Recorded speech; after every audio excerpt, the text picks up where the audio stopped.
De un par de temas que hacen a las preocupaciones de la población en este momento tan peligroso que estamos viviendo con esto del alza de los números, de los datos sobre el COVID-19, de los fallecimientos y de la escasez de oxígeno, por ejemplo.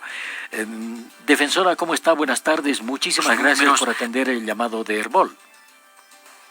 José Luis, buenas tardes. Muchas gracias por la invitación. Atenta a sus preguntas. Doctora, el tema del oxígeno, la Defensoría del Pueblo, ¿cómo ve este problema de falta aguda de escasez de oxígeno en Cochabamba, en Santa Cruz, en Tarija, en Oruro, en varios sitios en nuestro país?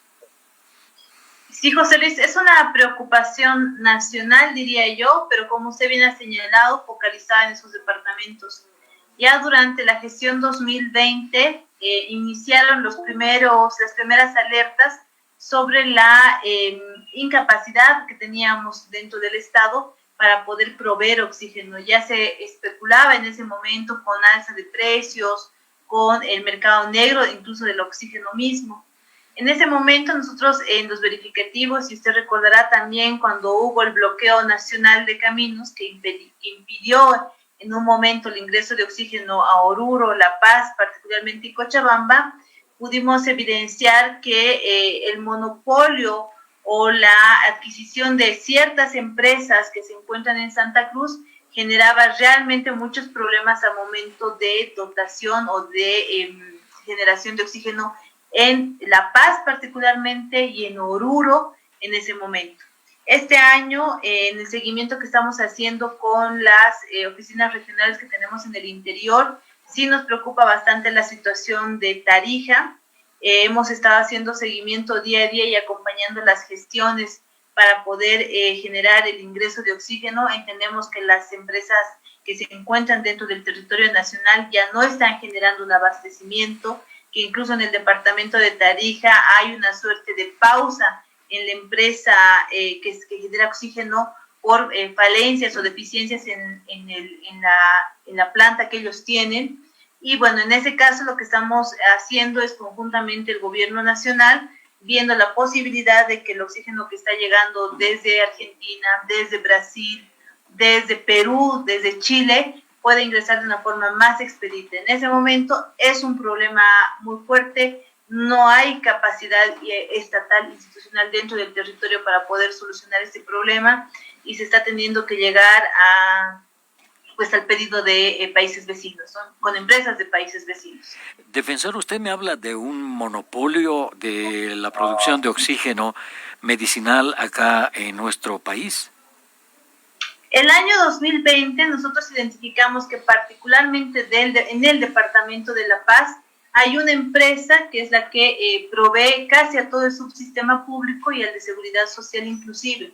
Y es por eso que las empresas pequeñas que tenemos dentro del departamento de La Paz, que están ubicadas por el Alto y camino hacia Oruro, hay dos situaciones. No llegan a abastecer la demanda que existe de los subsistemas públicos y de seguridad social, pero que además no cuentan o no tienen grandes adquisiciones o grandes contrataciones con los subsistemas que se encuentran en el departamento de La Paz. Entenderíamos que lo mismo ocurre en Oruro y Cochabamba, porque en la gestión 2020 una de las empresas era igual la principal concesionaria, la principal gestora de oxígeno en el departamento de Oruro y en el departamento de Cochabamba. Por eso nosotros en el informe de salud y COVID y derechos humanos habíamos recomendado al Estado la posibilidad de la generación de plantas de oxígeno dentro de nuestro país, situadas particularmente en los departamentos donde no tenemos la capacidad instalada para poder proveernos,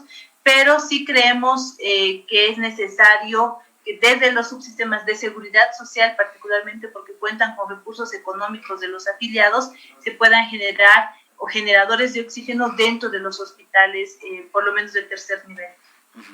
Bueno, ahora hace ya casi un año se habló mucho de las deficiencias que tenían los hospitales, como el Hospital Obrero, por ejemplo, acá en la ciudad de La Paz, que no tienen generadores de oxígeno y que dependen de que las empresas les hagan llegar el oxígeno diariamente al Hospital Obrero.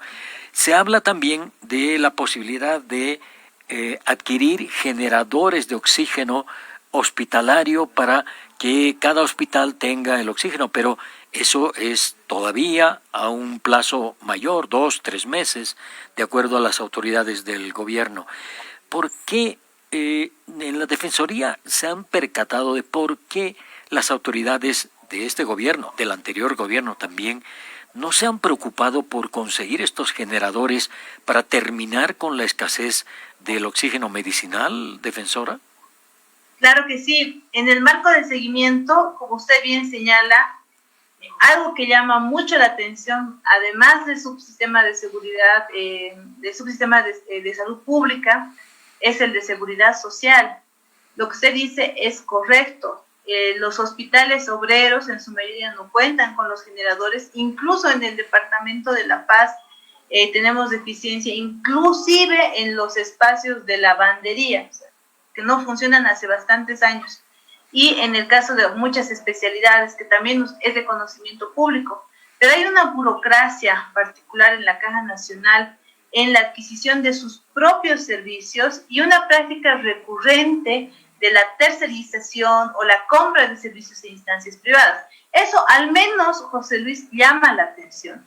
Y es muy difícil batallar con esa burocracia instalada en la Caja Nacional, que yo le digo, en el gobierno anterior, en el gobierno actual, en el gobierno que venga, más allá de las personas que vayan a asumir la Caja Nacional, es un tema realmente de estructura institucional, de una burocracia instalada y totalmente indolente a la población boliviana.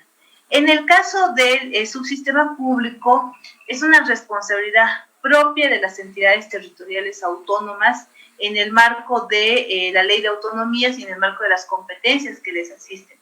Lastimosamente, no se ha generado una priorización ni por los gobernadores salientes, ni por los gobiernos que han ingresado en este momento, y existe por eso en ese momento una crisis en este tema específico de oxígeno.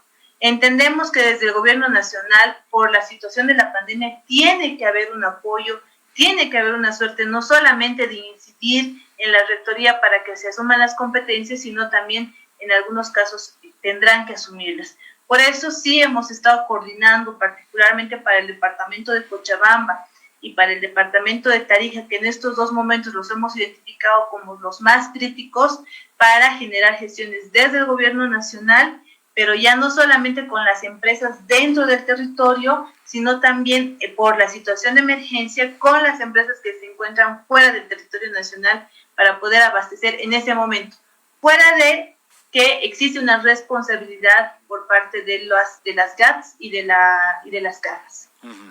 Bueno, en esto de la Caja Nacional de Salud, no sé si habrá en algún momento alguien que le ponga el cascabel al gato de la Caja Nacional de Salud, que es un problema que ya lleva años, defensora. Y en esto de la autonomía de los gobiernos departamentales, los gobiernos municipales, también hay otro problema.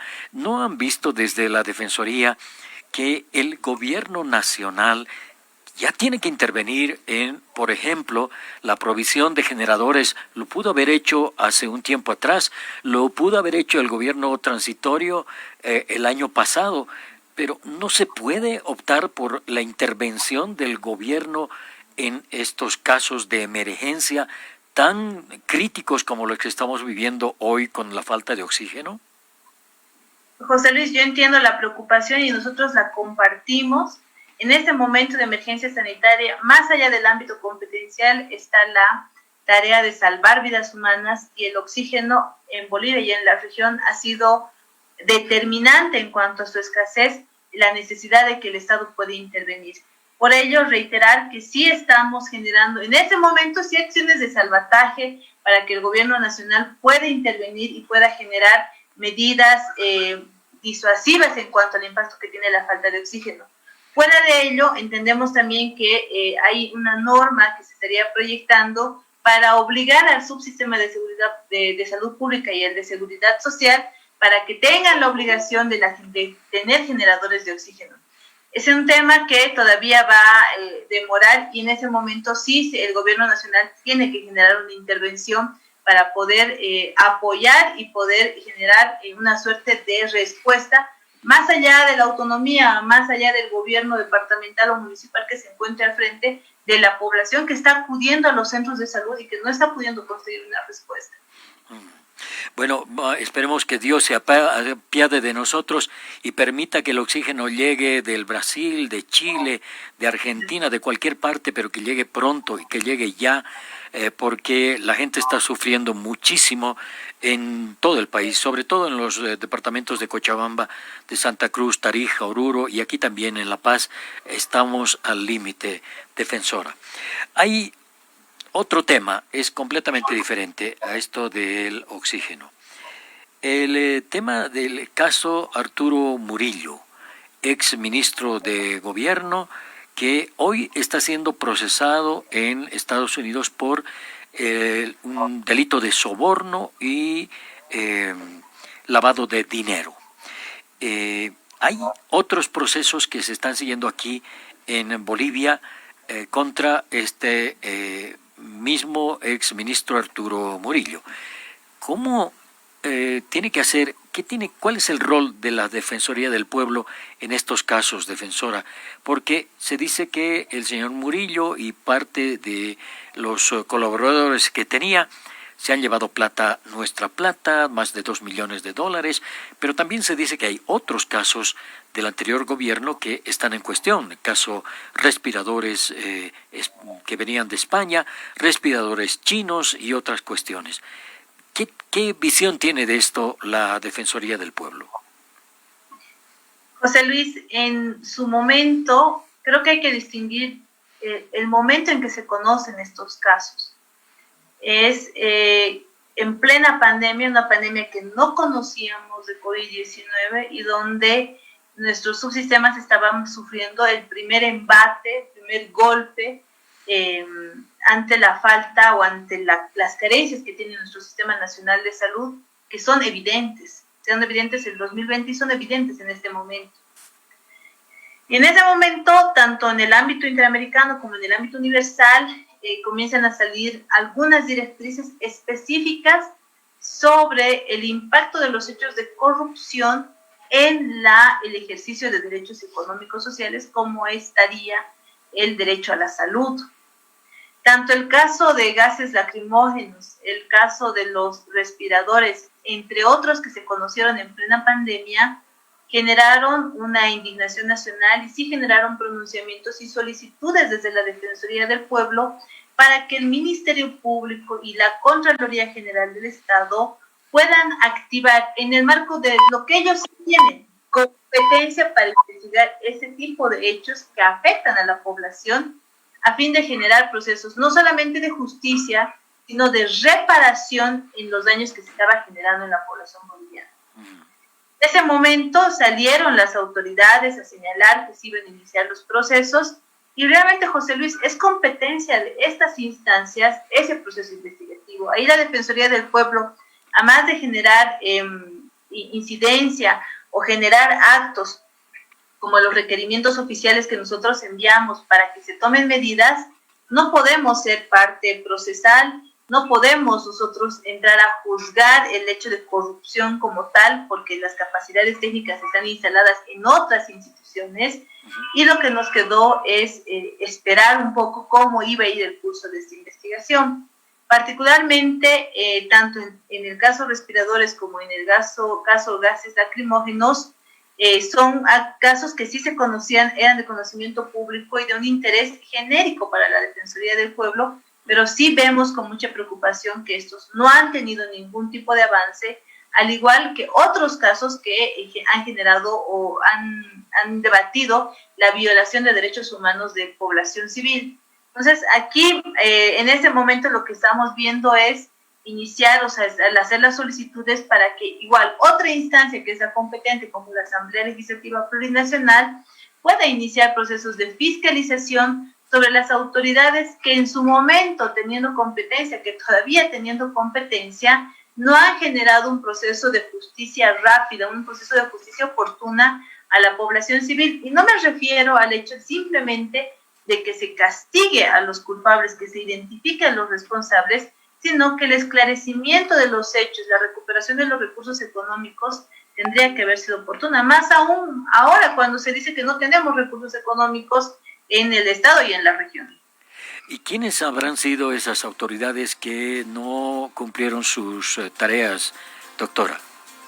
Para nosotros lo hemos identificado públicamente. Uno ha sido la Fiscalía General del Estado, y lo identificamos con nombre y apellido. Es el fiscal general Juan Lanchipa, que en el marco de los principios de jerarquía y de unidad es el responsable por las acciones y omisiones en las que incurren sus fiscales y a los que él ha protegido durante la gestión 2020 y actualmente en el caso de las investigaciones que no han sido diligentes desde el punto de vista de la Defensoría del Pueblo.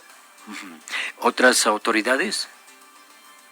En el caso de la Contraloría no tenemos información sobre los avances en cuanto a las investigaciones. Vamos a hacer una solicitud oficial respecto a si existen dictámenes o cuál ha sido el grado de avance en las auditorías que también en su momento se comprometieron desde esa instancia. Defensora, le voy a rogar por favor que me aguarde un minutito. Vamos a ir a una pausa y después quiero conversar con usted acerca de un proceso que está siguiendo la Defensoría sobre el intento que hubo el año pasado de toma de las instalaciones de la Defensoría del Pueblo. Si nos puede esperar un minutito, por favor. Claro.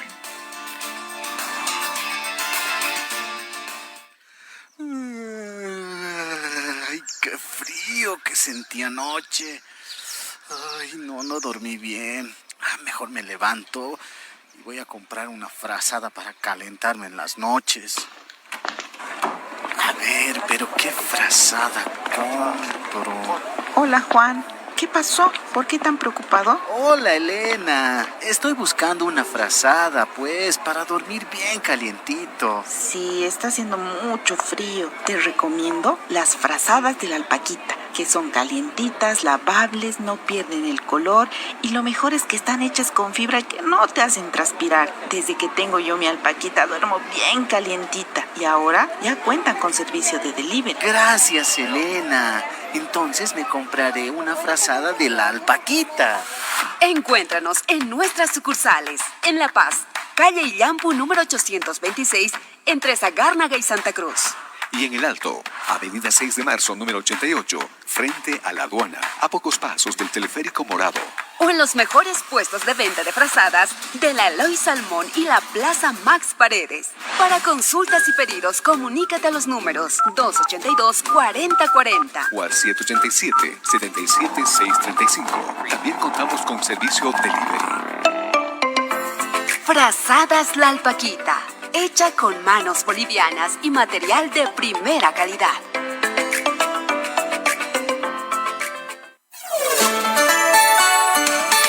Estamos presentando La Tarde en Directo.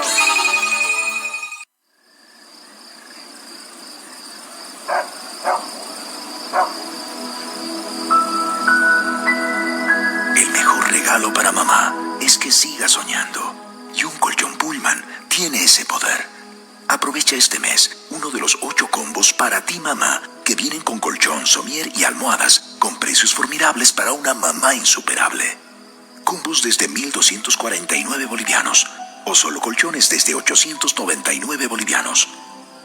Pullman hace sus mañanas radiantes y sus noches de ensueño. Consulta nuestras ventajas en línea al 611-17-17-6. ¡Feliz día, mamá! Estamos presentando La Tarde en Directo. La Tarde en Directo. Bueno, seguimos en esta conversación con la defensora del pueblo, la doctora Nadia Cruz, acerca de distintos temas. El que le anunciaba, defensora, antes de ir a la pausa, era acerca de un proceso que sigue la Defensoría del Pueblo sobre un grupo de personas que intentó tomar las instalaciones, creo que incluso ingresó a las instalaciones de la Defensoría del Pueblo el año pasado. ¿Hay ese proceso? ¿Cómo está ese proceso? ¿Nos puede dar algunos detalles? Claro que sí, José Luis. tal vez aclarar que no es del año pasado solamente. Esos hechos comenzaron el 27 de noviembre del año 2019. Nosotros presentamos nuestra denuncia ante lo que voy a poner entre comillas, el ágil Ministerio Público el 28 de noviembre del año 2019, no solamente en el Departamento de La Paz, sino en el Departamento de Cochabamba, por que a título de manifestación o a título de libertad de expresión se han apostado en las instalaciones o en las puertas de la Defensoría del Pueblo lo que la Comisión Interamericana de Derechos Humanos en su momento identificó como grupos paraestatales. Eran grupos que estaban intentando no solamente tomar la institución de la Defensoría del Pueblo, sino generar un proceso de amenazas, amedrentamiento, hechos de violencia contra mi persona, pero también contra el personal de la institución y en algunos casos inclusive contra los familiares del personal, a través de seguimientos, a través de amenazas, a través de la visualización o la identificación de casas, inclusive de los funcionarios de la Defensoría del Pueblo. Yo recuerdo que cuando comenzó todos estos hechos, tuvimos que recurrir a la policía boliviana. José Luis, ningún efectivo de la policía boliviana quería colaborar con un acto no le voy a decir de arrestos, sino de despeje para que las oficinas continúen funcionando. Incluso en su momento han llegado a venir personal policial en estado de ebriedad a sumarse básicamente a las manifestaciones y sumarse a impedirnos a nosotros, como personal de la Defensoría, ingresar a nuestras instalaciones. Nosotros hemos podido, a través de las cámaras de seguridad que tenemos, las filmaciones que algunas personas pudieron tomar y evidenciar la identificación de algunas personas que participaron tanto en La Paz como en Cochabamba, y fuimos aportando desde el 2019. No es un acto que hemos activado este mes, es un acto que lo tenemos rogando en justicia al Ministerio Público hubiese hecho algo desde esa fecha hasta la actualidad. Es una investigación o es una causa que ha demorado mucho. En el caso del Departamento de La Paz ya hemos logrado por lo menos que se les pida que declaren a estas personas que han sido involucradas. En el caso de Cochabamba, donde inclusive han tratado de ingresar con granadas, han tratado de ingresar con armamento a nuestras oficinas, se ha logrado, nos han rechazado uno de los casos. El otro caso se ha logrado ya una sentencia que no ha sido muy conocida, pero nosotros seguimos en este plan.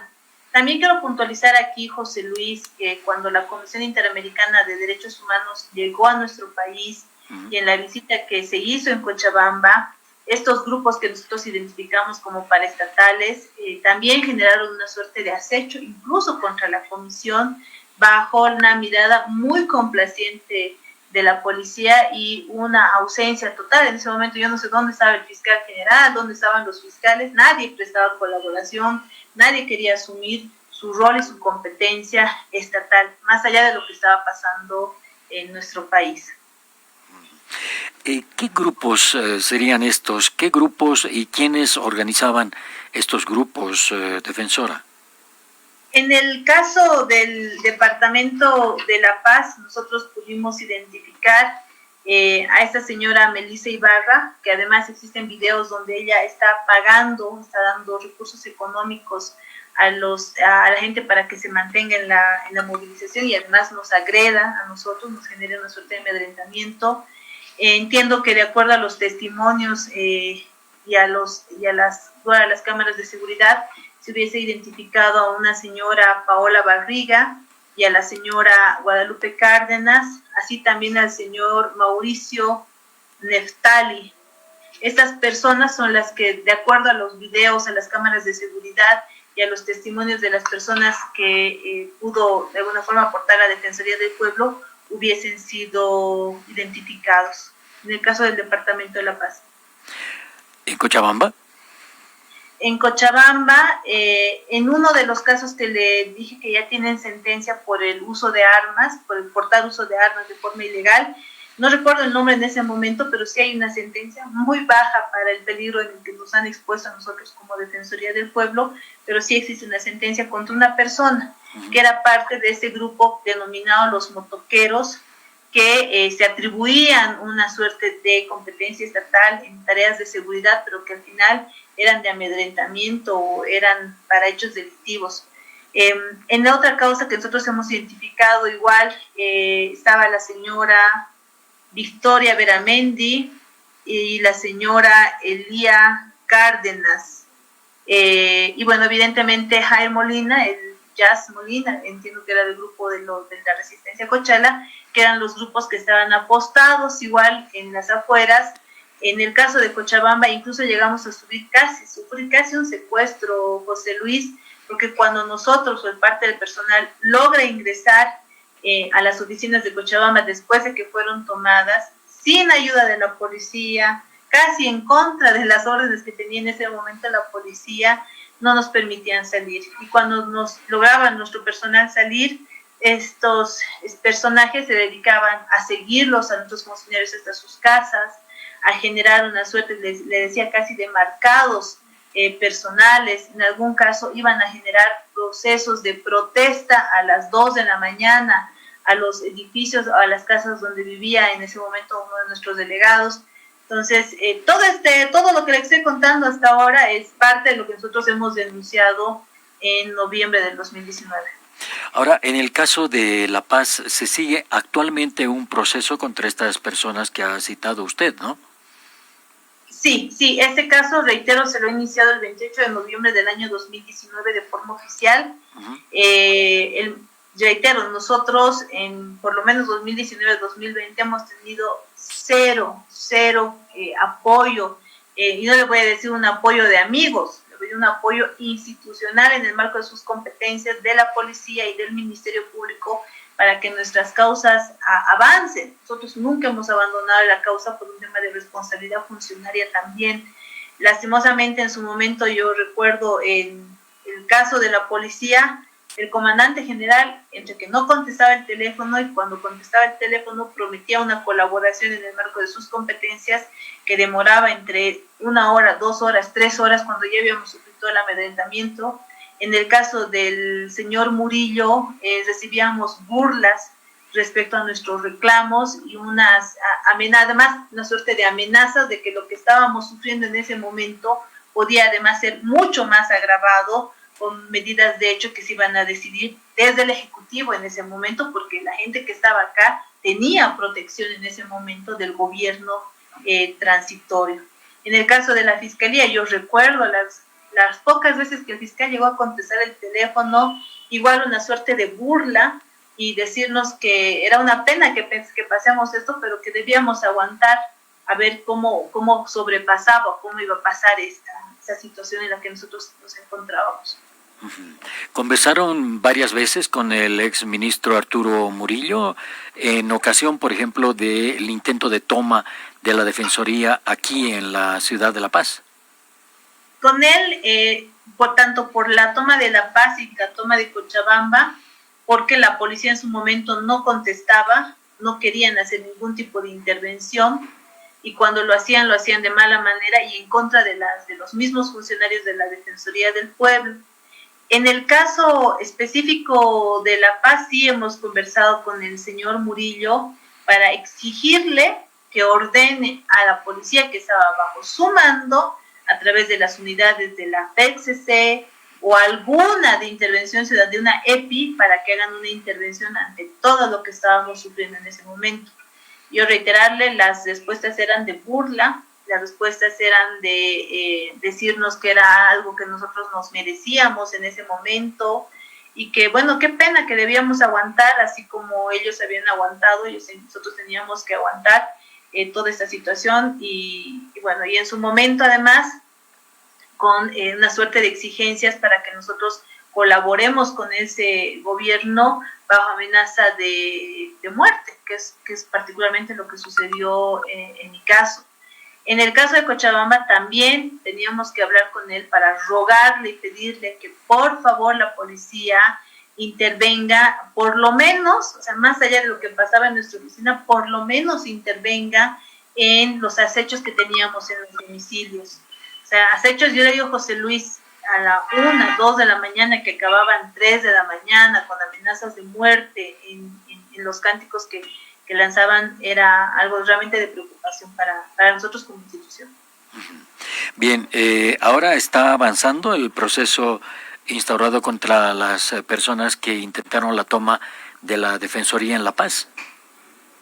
Ha estado avanzando, le digo, con un paso de tortuga, así más lenta que el desinterés absoluto que demuestra la Fiscalía en el sistema de justicia como tal.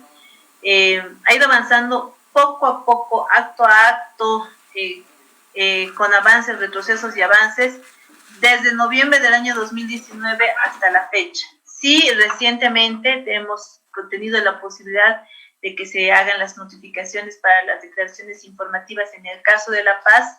En el caso de Cochabamba nos han notificado con un rechazo que tenemos todavía esta semana para poder apelarlo, lo vamos a hacer y vamos a continuar todavía con ese proceso de incidencia para, digo, en el marco de la responsabilidad funcionaria que también nosotros tenemos como institución.